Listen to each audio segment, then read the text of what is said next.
বিশালাকার Indian rock Python উদ্ধারকে কেন্দ্র করে এলাকায় সাধারণ মানুষদের মধ্যে চাঞ্চল্য। বিশালাকার ইন্ডিয়ান রক পাইথন উদ্ধার করল সোনামুখী বন দপ্তর।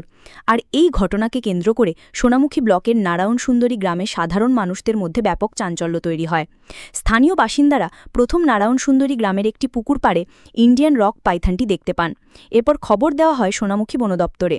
খবর পেয়ে তড়িঘড়ি ঘটনাস্থলে পৌঁছায় বন দপ্তরের আধিকারিকরা এবং তারা ঘটনাস্থলে পৌঁছে ইন্ডিয়ান রক পাইথনটি উদ্ধার করে বন দপ্তরে নিয়ে আসেন এবং পরে পুনরায় ইন্ডিয়ান রক পাইথনটিকে সোনামুখীর গভীর জঙ্গলে ছেড়ে দেওয়া হয়। আজকে সকাল ৯টা নাগাদ আমাদের কাছে খবর আসে যে মানিকবাজারের নারায়ণ সুন্দরী গ্রামের পার্শ্ববর্তী একটা জলাশয়ের পাশে ইন্ডিয়ান রক পাইথন, যেটা ইন্ডিয়ান ওয়াইল্ড লাইফ অ্যাক্টের শিডিউল 1-এ নথিভুক্ত আছে। আমরা খবর পাওয়ার সঙ্গে সঙ্গে সেখানে পৌঁছে সাপটা সম্পূর্ণ সুস্থভাবে রেস্কিউ করি এবং কিছুক্ষণ তত্ত্বাবধানে রাখার পর সাপটা পুনরায় আমরা তার হ্যাবিটেট জঙ্গলে রিলিজ করি।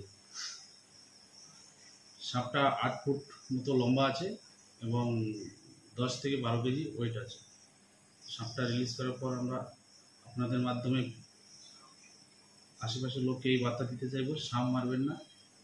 সাপ আমাদের পরিবেশের বাস্তুতন্ত্র রক্ষা করে। বন দপ্তরকে সহযোগিতা করুন। কোথাও সাপ বা ওয়াইল্ড লাইফ কিছু দেখতে পেলে আমাদের তৎক্ষণাৎ খবর দিন। বন দপ্তর সবসময় আপনাদের পাশে আছে।